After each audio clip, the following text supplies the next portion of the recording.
just about the event logistics. We are doing this webinar presentation because we had a really strong interest and we thought the webinar platform was the best way for us to share a lot of information with a larger audience. So we'll be doing that from about 4 to 4:50, maybe a little closer to 5 o'clock. We'll then take a break and completely leave this webinar. And then we'll be having individual Zoom meetings that were sent out in the registration email. And those are really geared towards people that are applying in the 2021 cycle or strongly considering applying, where we can really get into the specifics of applying to the University of Michigan.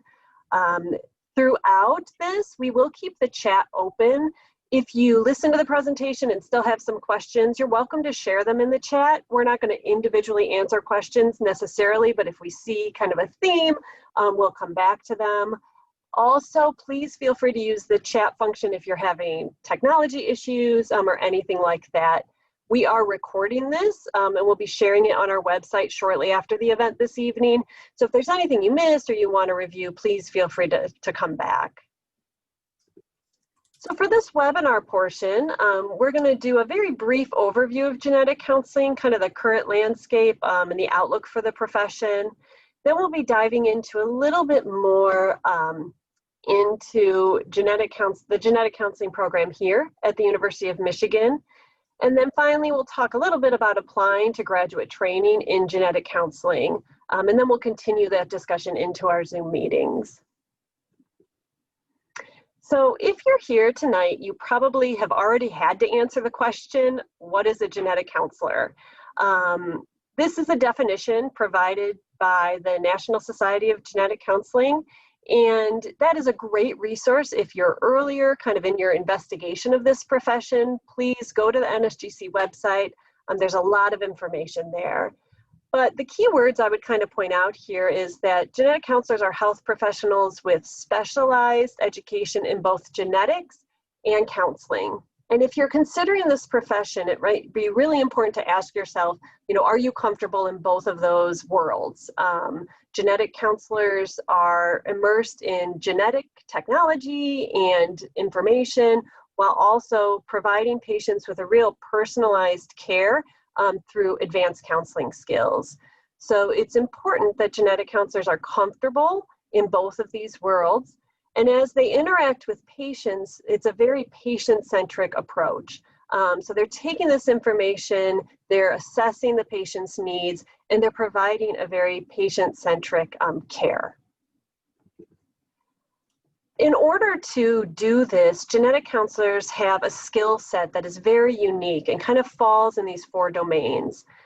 Genetic counselors have genetics expertise and analysis. This includes things like test analysis and interpretation of genetic test results, and then applying that to come up with like a risk assessment for an individual patient or family members. That information is then applied to a consult or given to a patient through really advanced counseling skills, so psychosocial assessment and interpersonal skills that a counseling student needs to develop. Core skills of a genetic counselor also include education. You're probably thinking that that is education of a patient, which is true. Counselors spend a lot of time educating patients on things like the natural history of a disease or the inheritance pattern. But we also spend time in educating our colleagues. Genetic counselors are often part of a team, and we become the genetic experts where we're able to educate our colleagues or possibly the public through policy about genetic conditions. And so this education is a really important part of the skills of a genetic counselor. Genetic counselors, because of the nature of what we do, with professional development and practice is very important, and it includes continuously learning as genetic knowledge advances. We have to stay abreast on these changes, but also adhering to a fairly strict code of ethics where we're really putting patient care and advocacy of our patient first before necessarily our own personal belief system. And so all of these skills come together when we think about what makes a good genetic counselor. but what it looks like in a day-to-day practice can look quite different. So genetic counselors, when you think of genetic counseling, you probably think of kind of the one-on-one patient interactions. And that is true that genetic counselors that work in the clinical area typically are working one-on-one with patients or families. They can do that in a number of specialties. You probably have heard of genetic counselors in the cancer specialty or in the prenatal world. Those are still the two most prevalent clinical areas that genetic counselors work on. But we also can work in new and growing areas. So there are cardiology clinics that utilize genetic counselors, metabolic clinics, neurogenetics clinics. So what these core skills look like in the different specialties can be quite different. Genetic counselors also work in other settings. So nowadays, genetic counselors can work in research where they might have the role of helping interpret different results to both patients and providers. They work in industry settings, working with providers in the appropriate use and utilization of genetic tests. They might also work in the public health area. And if this is something you're interested in, you will hear a little bit about our dual degree this evening between the counseling program and our School of Public Health. So genetic counselors now can be involved in policy, also marketing and other areas of business as genetic testing grows into different markets. So genetic counseling is really a growing profession that's reaching out into new areas. We kind of say wherever genetic testing goes, genetic counselors should be part of the team that is determining how this information is used. When we think about the growth of the profession, we can turn to the U.S. Bureau of Labor Statistics that shows us the profession has grown and will continue. We expect it to continue to grow. So let me just move this a little bit. We have over 5,000 certified genetic counselors now, and we know that by about 2026, we expect the profession to grow by another 29%. So this is really a growing industry.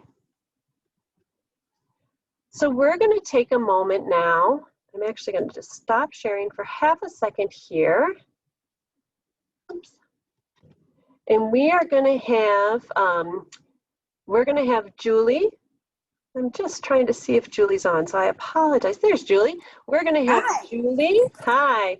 Julie and then Lindsay, who is a first-year student, tell us a little bit more about what brought them to the field of genetic counseling.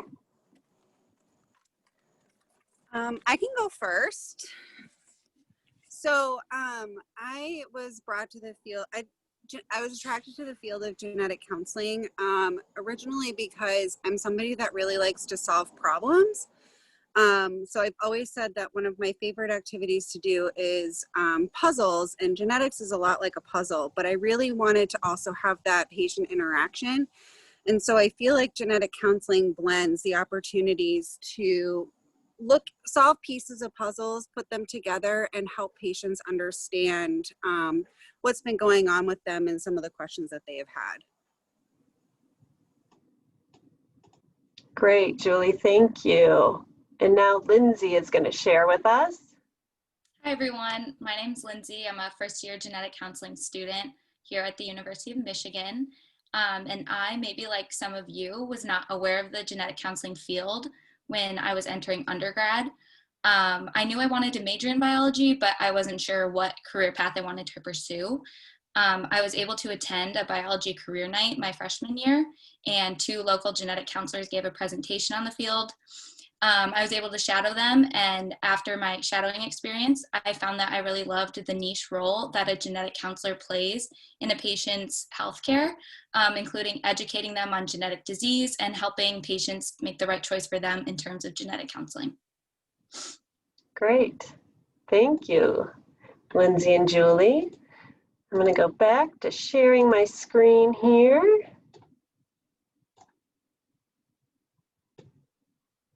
All right. So we are going to move, if you have other questions about the profession or you want to learn more about genetic counseling, you can find out a lot more from the National Society of Genetic Counselors, and I also have some additional references for you at the end of this talk. But we want to move into talking about the University of Michigan program specifically. Here's our mission, and to paraphrase a little bit, our mission is to provide graduate training that is individualized, integrated, and supportive, with rigorous academics and diverse clinical experiences and a broad spectrum of research opportunities. A few little quick facts about the genetic counseling program here at the University of Michigan. We are a well-established program. In fact, last year we celebrated our 40th anniversary. We are housed within the Department of Human Genetics, which is a basic science department here at Michigan Medicine. This really provides our students with a strong foundation in their knowledge of genetics and genomics. We keep our class size small, so we generally don't take more than 10 students a year. And this means that a program leadership, myself and Monica and Bev, are really accessible to students throughout training. We believe in an open door policy. Lately, that has meant sometimes an open Zoom policy, but we have office hours, we have open door policy where students can drop by. We really believe in being available to our students. Having a strong base with a small class size gives it with ample mentorship really means that we can be flexible. We can be innovative and adaptive and responsive to the changes both in the profession, but also when things happen like COVID-19, which we'll talk a little bit about. So we are not a cookie cutter program. We believe that the program should meet your needs and be individualized according to the student interests. The results are that we graduate professionals who really excel in diverse settings. We have alumni who work in different specialties and different settings, and we see them being involved in other education programs and in our national organizations. So the pillars of the genetic counseling program, what we have is our coursework or our didactic curriculum, our clinical experiences, and then research. And although I say pillars, that kind of conjures up an idea of these rigid structures that run parallel to each other. And in truth, our program is really meant to be integrated. So at the University of Michigan, these are less pillars and more kind of simultaneous spheres that students will work through. And so this is just to kind of give you an idea of what that looks like. Here at the University of Michigan, we are a 5-semester program. And in each semester, students are working simultaneously through their coursework while also being in clinic and working on their research. So imagine for a minute you're in your counseling foundation classes, you're learning about a counseling skill, like taking a medical family history or interviewing, and you might be given an assignment to go and pay special attention in clinic that week when you're observing, say in the first semester, to what taking a medical history looks like. And then you might take what you learned and bring it back to a course like our peer supervision course once a week with your fellow students. And you might talk about what it looks like in the specialty you observed, maybe prenatal that week, while other students will talk about what it looked like in the specialty they observed. So it's really a way that you can take what you're learning in class, apply it to clinic, process it with guidance in your core counseling classes. There's other integration as well. So what you see in clinic that week and talk to your supervisors about may fuel your ideas for research possibilities. So this can be something that looks different across different programs. As you consider programs, you might want to ask yourself if an integrated approach works for your learning styles. There are some programs that will spend more like the first year really dedicated to coursework, while the second year might be more clinical in nature. You'll also note here that we are a 5-semester program. The summer looks a little bit different in that we're focusing a little more on clinical rotations, which I'll talk about more in a moment. and research and not taking credit hour coursework during the summer. So we're going to take another minute and let Maddie and Eva, both second years, and Anna, first year student, share with us why they chose to train at the University of Michigan. Maddie, do you want to start?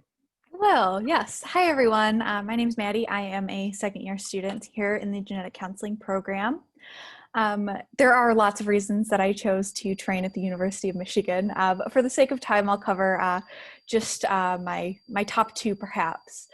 So like Beth was saying, there really is this integrated approach, and this is not a cookie cutter program. One of the biggest things that drew me here was the ability to customize my education. The ability to take electives was something that was really important to me. And so far, in my third class semester, my fourth semester here at the University of Michigan, I've had the opportunity to take 2 electives so far and really, customize to what I'm interested in. And also my clinical rotations look vastly different from those of my classmates. And I've really been able to focus on what interests me most. Also with that, my research project, I was able to select something that really interested me. And I think that's, been really important to me because I came in with my own experiences, my own interests, and, my own paths that I want to take in this career field. And I feel like the University of Michigan doesn't look at me as just somebody that's in their program. They've really valued me as an individual. And that's something that was really important to me. And I think the second biggest reason why I chose this program was the environment in this program. I wasn't looking for somewhere that was going to be competitive, and I wasn't looking for 5 semesters of competition among my classmates. And that's one of the biggest things that I've noticed here was this is an incredibly collaborative environment. We have not competed at all. We work together on everything, and that's something that was really important to me. I think our class has gotten really close, and it's all about building, colleagues here that will, be people that you can work with for the rest of your career, and not having to worry about, did I do better on this test than the person sitting next to me? And that's really fostered by program leadership as well as the department that we're in. And that was, a really big deal breaker for me of, being in a competitive environment. So I'm really glad that that's really been fostered here at the university. Great. Thanks, Maddie. I will go next, I guess. Great. Thank you. Hi, everyone. My name's Eva. I'm also a second year genetic counseling student here at Michigan. I think Maddie took pretty much all the words out of my mouth and said everything that I was, were things that I was also very interested in this program. But I think one other thing that's been really important to me and that I really was able to see when I interviewed here was just, like Maddie mentioned, the community, but just that it really felt like a family, and that everybody's here to support one another. And I've never felt uncomfortable asking questions or asking for help. And I think that's not just within the genetic counseling program, but also with the faculty that we work with in a lot of our courses. And I think the other piece that was really important to me was coming to a program that I was going to get a really good background in the science and in genetics, and that we definitely get that here, but while also integrating that with the genetic counseling courses and all of the wonderful opportunities we have for rotation. So I have no regrets. Great, Eva, thank you. Hi, everyone. My name's Anna. I'm one of the first year students. I definitely agree with everything that Eva and Maddie said. And I think the main reason why I initially became interested in looking at U of M's program is the fact that it is one of the most well-established programs in the country, just like Beth was talking about. And I really also like actually housed in the Department of Human Genetics. So I knew that that would give me, as a genetic counseling student, firsthand access to all of the cutting edge genetics and genomics research that's happening here. And a really cool thing about the program that I think is unique too is that we actually take classes with the PhD genetics students. And so knowing that, I really felt like the program would give us a really strong, solid basis in the science of genetics. And then of course, coupled that with the counseling skills and the training so that we can actually explain all that complex genetic understanding in a way that's easy for patients to understand. And then I guess it was the interview that definitely solidified my choice. So one thing that really stood out is that U of M's program, they were super organized throughout the whole process leading up to the interview and on the day of as well. Everything was, very outlined and organized. And I could just tell it was a really high quality, top class program, and knew that the way they would run, the way they ran the interview would be reflective of how they actually run the program, which I'm only a semester in, but definitely can confirm that that is true. Great. Thank you, Anna. Thank you all for sharing. All right, I'm going to share my screen. I'm learning that I'm still a little blurry, so give me just a sec. And I will. All right. So let me just, oops. Hold on just a moment. Let me back up here. I don't want it to be blurry for you guys, so let me just try this way. All right. All right, so what Anna said actually leads us right into further discussion of our coursework. We're going to kind of take this next section to do a little bit of a deeper dive into the 3 different areas or arms of our program. So we'll start with coursework. And our coursework is really taught by experts in the relevant fields. And what we mean by that is we've already pointed out that genetic counselors require a unique skill set, and that skill set draws on different areas. And so we try to leverage our position in this large university to get the experts that we need to teach in these different areas. So Anna mentioned that some of our courses, like those that are building on content in genetics and genomics, are taken alongside PhDs in genetics right here in the department. And so our genetic counseling students learn from cutting edge researchers about the most relevant and up-to-date genetic information. And they are integrated with other learners who are going on for their PhD or other graduate degrees in biomedical sciences. But when it comes to our counseling classes, our counseling foundation classes, that's where we really bring in our experienced clinical genetic counselors with the expertise in what it means to be providing these services. When it comes to medical genetics, we have physicians in several specialties who will come and share their experience with the students. And then we have coursework outside of all of these areas, coursework in advanced counseling skills, or a class that our students take called Death, Loss, and Grief. And for those courses, we turn to the School of Social Work, or there are electives students can take. So in our curriculum, students have room for electives, and those are really driven by student interest. Again, as a large university, there's a lot of opportunities. Students have taken electives in our business school or with the School of Public Health. You don't have to be a dual degree student to take electives there, or in our Department of Psychology. So this is another way that our program can be individualized to a student's interest. Whenever you see that little nasty virus sign in the corner, that's a clue that I'm going to tell you a little bit about how we adapted or changed due to COVID-19. Our goal was to maintain our vision for high quality education while balancing that with our public health concerns. And so what that resulted in this semester was a mix of coursework, our classes, our genetic counseling classes that are smaller, that are just the genetic counseling students. We were mostly able to maintain in-person coursework. But some of the other classes that are larger, that integrate other learners, went with a remote or hybrid approach in some classes.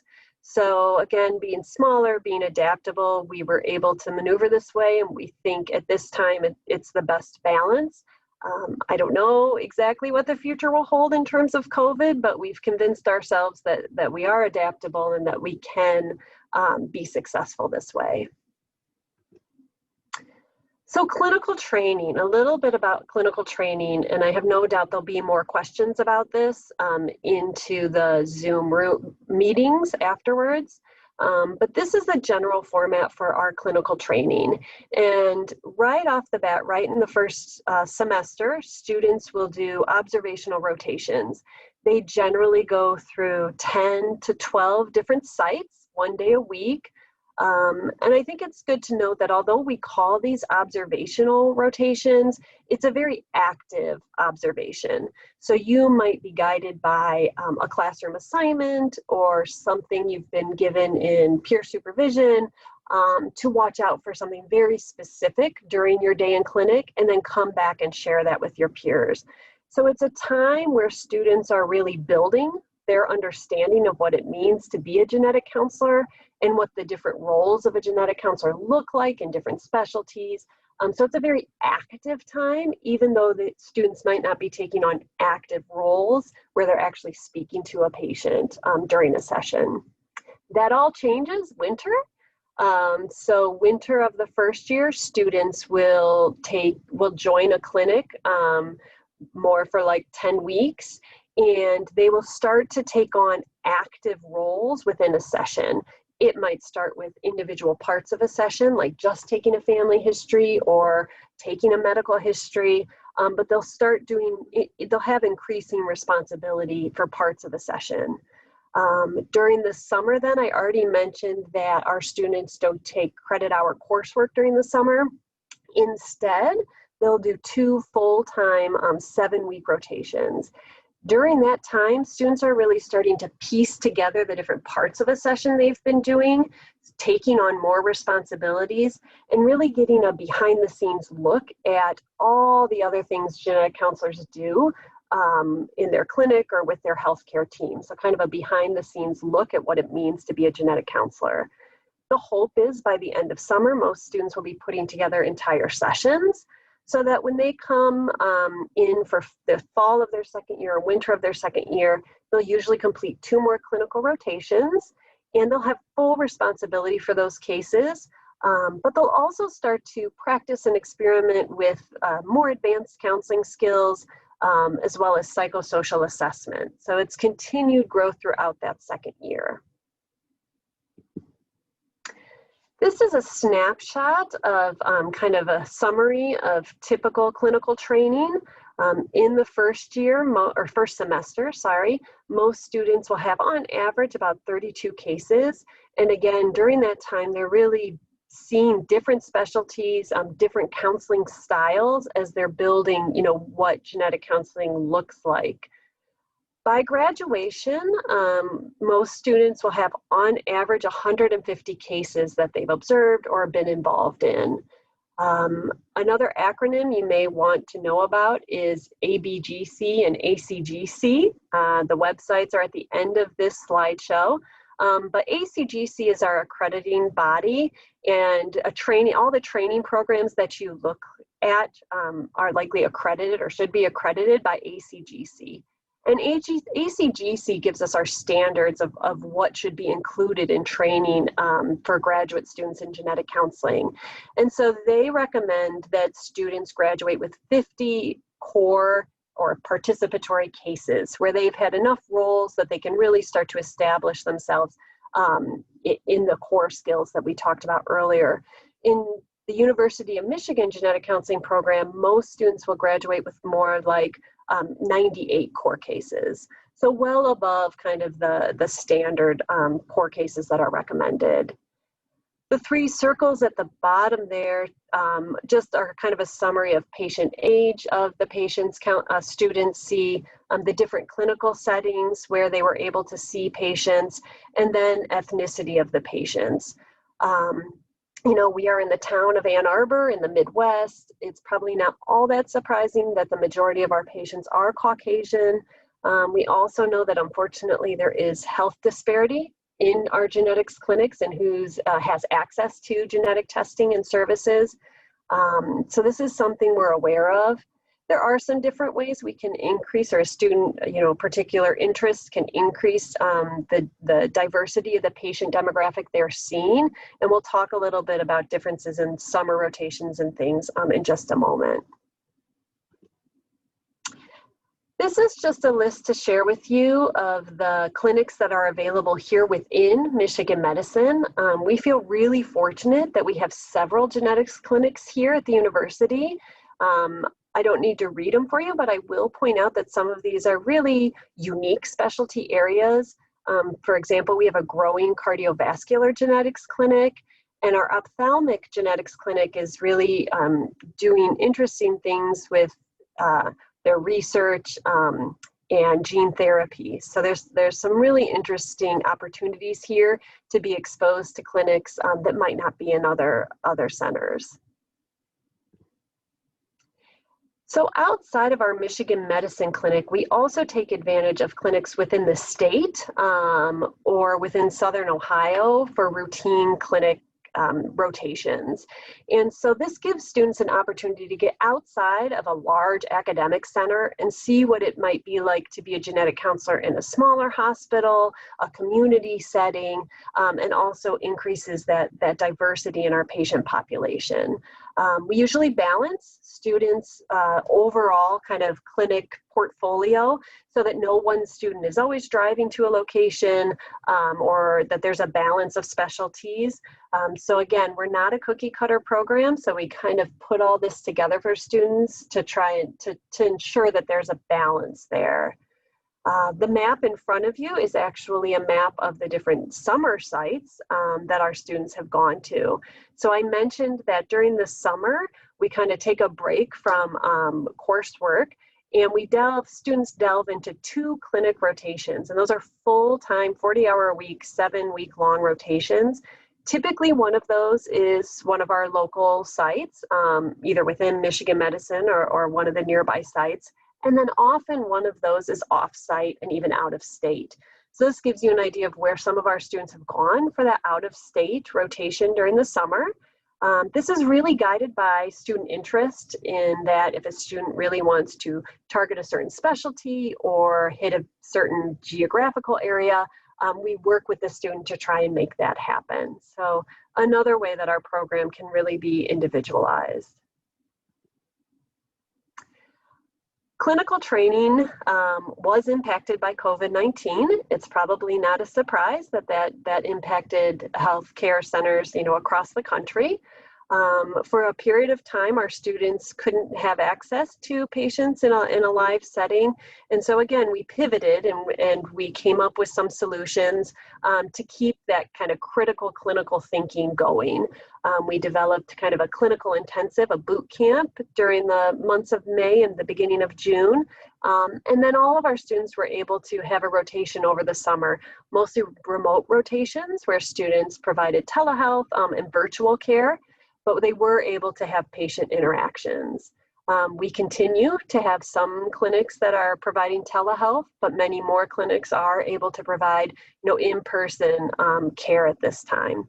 So again, we think that we were able to adapt, and how much telehealth stays, it likely is going to be a part of genetic counseling for the years to come. So the third arm of the program is really the research arm. Again, as a really large university, there's a lot of opportunities here for students to listen to their interest and take on different projects for their research thesis. Students are really encouraged to think of their own thesis project. That doesn't mean you're alone doing it. We have a lot of ideas, and although we could probably kind of say to you, well, why don't you do this project? There is a process to going from, hey, I have a good idea, to how is this a project? And that process in and of itself is really educational for students. So there's a lot of mentorship that goes into the research. This is certainly Dr. Yashar's kind of a very big interest. So there's guidance and mentorship in how these projects are developed. But there's really a wide range to what these projects look like. And it really is targeted at a student's interests. Our students do very well with their research ideas, and they are frequent recipients of various fellowships and awards, both for the research and to support their research. And all of our graduates have presented their research either in poster presentations, abstracts, various national meetings. This is often at NSGC. Depending on the topic, there's been national meetings that counselors, students are able to present at. Our students' thesis work is regularly published in high journals. So I'm going to interrupt you for 1 second. Sure. Your volume's kind of cutting in and out a little bit. I don't know if there's a remedy. Let me just see.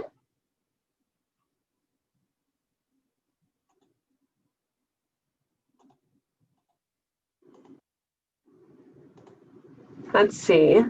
I don't know that that changed anything. Is that better? Okay.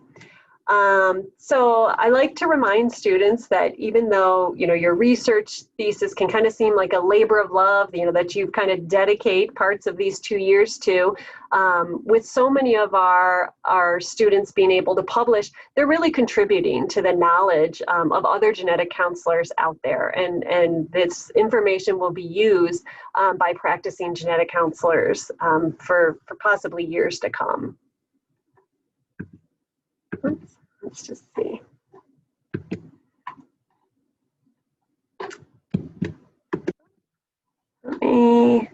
I think when I changed my sound there, I changed something else. So give me just a sec.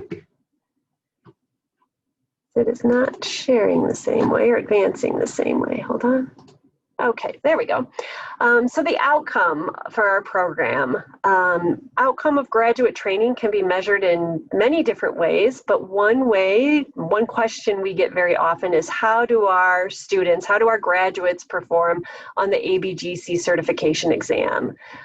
So this, again, if you don't know, go to the ABGC website. You can read all about certification, but this is the exam that's used to certify genetic counselors. And in states where they're licensed, genetic counselors are licensed, this is often incorporated into licensure. Our pass rate, our first-time pass rate is 97%. I think, on average, the pass rate for all first-time takers is around 82, 85, 80%, right in that range. So we are well above that. And our total pass rate is 100%. Our graduate rate is 100%. So we think that as outcome measures, we think we're doing pretty well. We're very, very proud of our students. So now we are going to have students share again and tell us a little bit about, now that they're here, what is their favorite thing about the University of Michigan Genetic Counseling Program? I can go first. Great, thanks, Erica. Hi, my name's Erica. I'm a first-year student. The best thing about the program for me has definitely been my fellow classmates and the program leadership. Being a part of a community that has similar goals and interests has been really cool, especially after years of kind of feeling like my interests were pretty niche and narrow. So these people are, great to bounce ideas off of, but also have served as a great support system. I know that the last year or so has had a lot of uncertainty, and being a part of this community has definitely made me feel excited for the future. Great, Erica, thank you. I can go next. So hi, everybody. My name is Samantha. I'm also a first-year student in the program. And I definitely have to agree with Erica. One of my favorite things about the program is the sense of community and how it really does feel like a family. Coming into grad school in the middle of a pandemic can be really kind of scary, but to be able to come into a program like this, where there's so much support between your fellow classmates and the second-year students, and especially from the program leadership, Monica, Bev, and Beth have been so amazing throughout all of this. Really, the sense of community is one of my favorite things. And I also really love the integration of the clinical education and the clinical rotations. I feel like for myself, the way that I learn best is I'm a hands-on learner, so being able to learn these different clinical aspects of genetic counseling in the classroom and go into clinic that same week and be able to observe that has really helped me, and I feel like that will be really beneficial going forward as a developing professional. Great, Samantha, thank you. And I'll go last. So Thanks, hi everyone, my name is Farid. I am a third year student. I'm in the dual degree program with genetic counseling and public health in health behavior and health education. And I would say I would agree with what Samantha and Erica told us. And I would say one of my favorite things about the program is, I know Bev has been saying it a lot throughout this, but it's really not a cookie cutter program. I love how individualized it is, where I really think that, Bev, Monica, Beth, our leadership team really take the time to get to know each student and what their interests are. Because as we know, genetic counseling you can go in many different directions, and some people are interested in education, some people are interested in laboratories, so they really get to know us throughout all of our interactions with them, and then provide resources and activities that are going to get us to where we want to be. So I think that I really love how mentored of a process it is throughout my 3 years, and for most people 2 years. And one of the other things that I love, I am wearing my public health shirt today, because I do really like that the public health degree is an option that we have here at Michigan.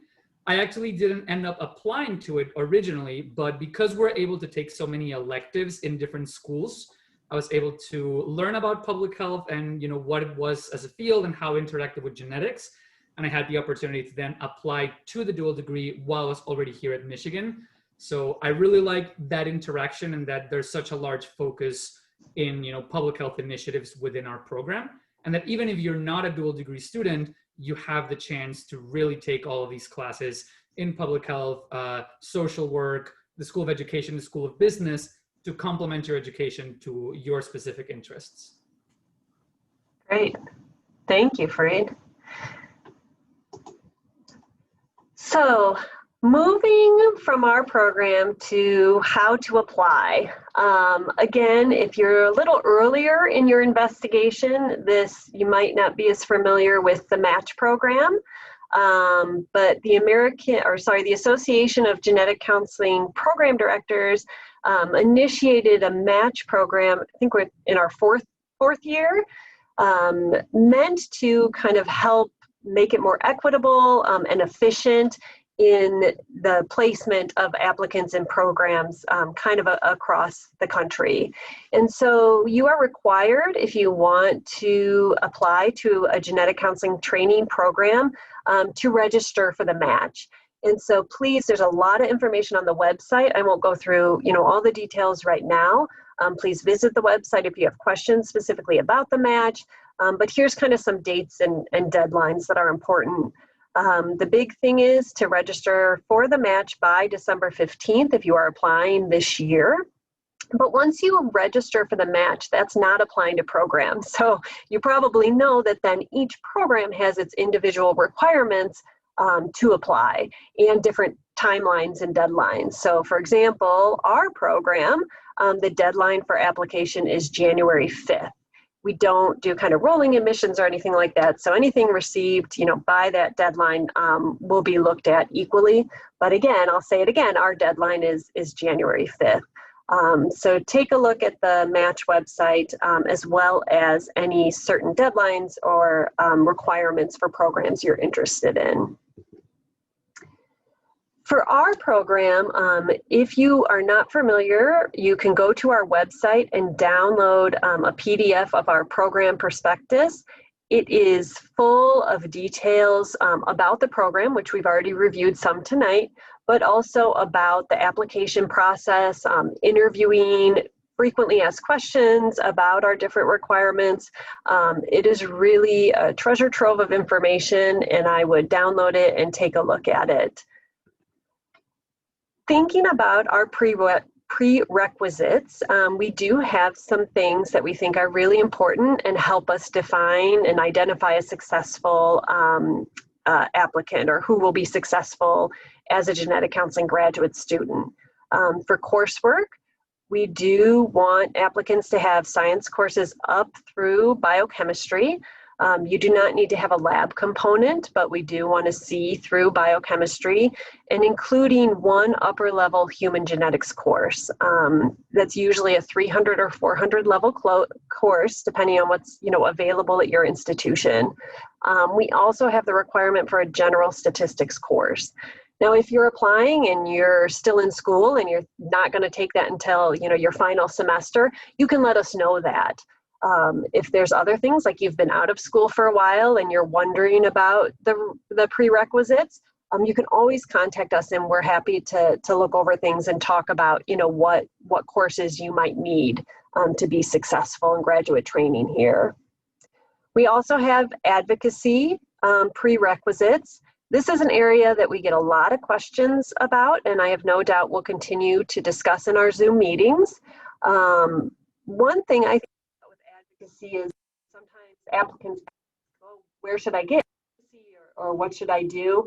And not to be too counselor, but I tend to return the question to them and say, well, what have you proven to yourself that this is an area you want to be in, that you can support a person in need and be an advocate for a patient? So usually advocacy involves kind of one-on-one counseling and training that goes into how to support a person in need. And doing that advocacy work helps prove to yourself, it's really a prerequisite for you, helps you prove to yourself that this is the right path for you. We also look for people who are passionate about genetic counseling and they have a thorough knowledge of the field, they've been exposed to the field. Usually or often that includes shadowing a genetic counselor. That's a little bit harder to come by right now. So it also involves things like interviewing a genetic counselor, talking to other professionals, coming to this open house, reading about the profession. There's a lot of different ways you can try to gain exposure to the field. And again, it's about proving to yourself that this is the right path for you. From our point of view, we really want students that fit the program and that will be successful here. And we try to determine that by really having a holistic review when we look at your application. That does include academic preparedness. So yes, we look at things like your GPA and your transcript, but we don't have a hard cutoff. So we don't have kind of a lower than this GPA won't come to Michigan. We really try to look at you as a whole picture. When we look at your advocacy experience, we're looking for what you've learned from that experience, how you've grown from that experience, how you will apply it to your role as a genetic counselor. We have essays that really are an opportunity for you to demonstrate these different things. We also ask for letters of recommendation, 3 letters of recommendation. Sometimes we get the question, who should these letters of recommendation come from? And what I'd really think about is they should come from someone who's at a point where they can comment on your different abilities, and they should complement one another. So if you have a letter of recommendation from a professor, from a genetics course or a higher up biology course, they might be able to comment on your academic preparedness. Then you might want to complement that with a letter of recommendation from another area like your advocacy work or someone you've worked with in a volunteer nature, the other kind of well-rounded, the other aspects of your preparedness.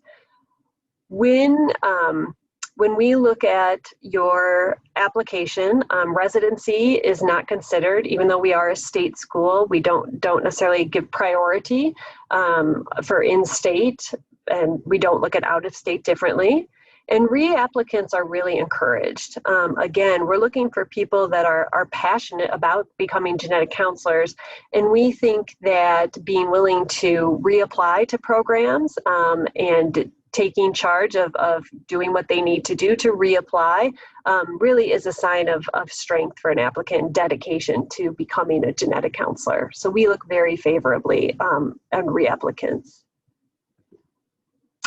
So some changes that have been made for the 2021 admissions cycle, and again, I think we'll probably talk about these things more in our Zoom meetings.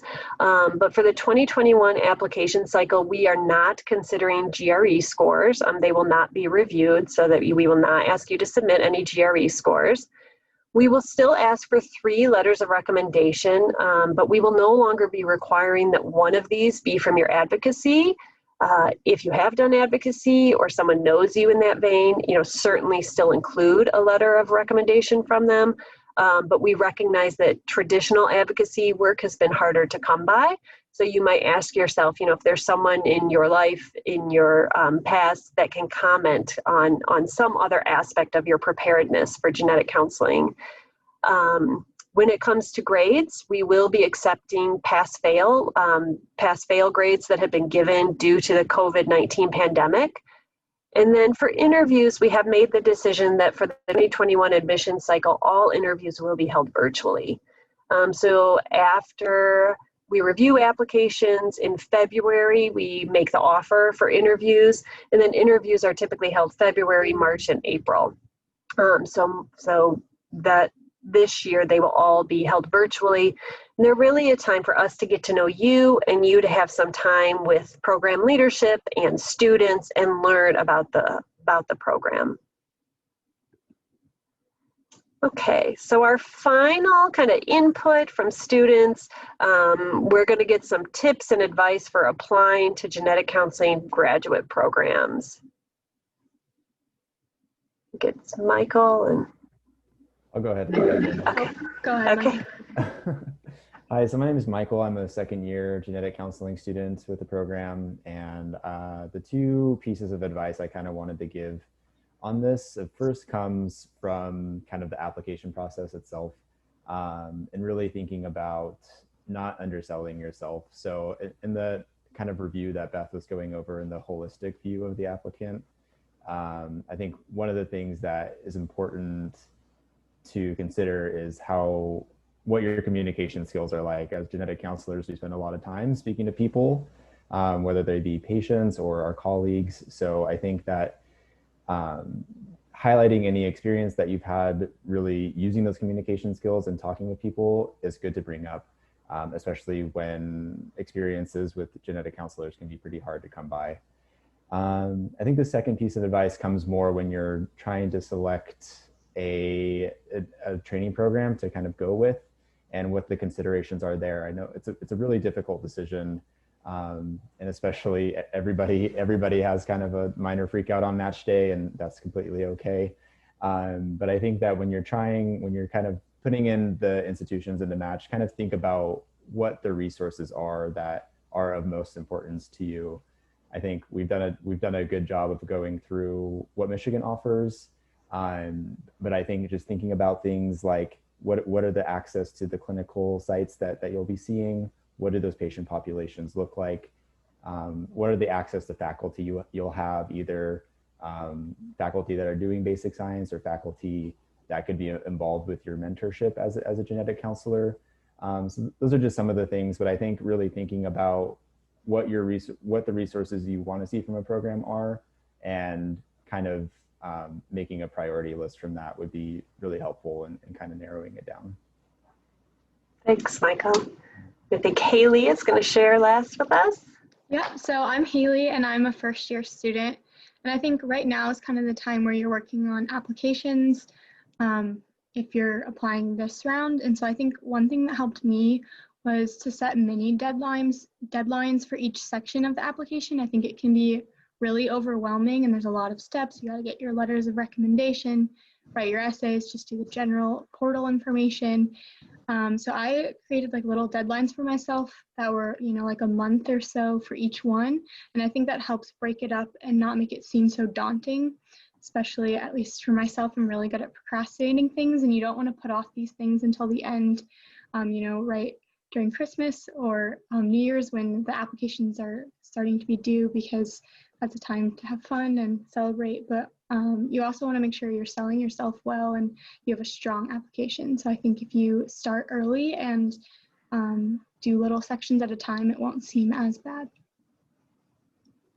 Great advice. Thank you.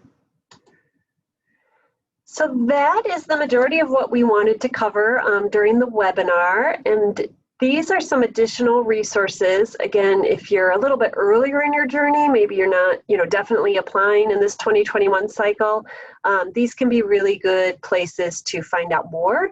And I'll leave this up as we end the webinar here for a moment, if you want. And then the recording will be available so that you can review these again after the webinar has ended. Monica or Bev or Bryn, I don't know if there was anything that came up with the chat that you want to cover before we end the webinar. I think we've been responding as the questions come up, so I think Great. we're good. All right.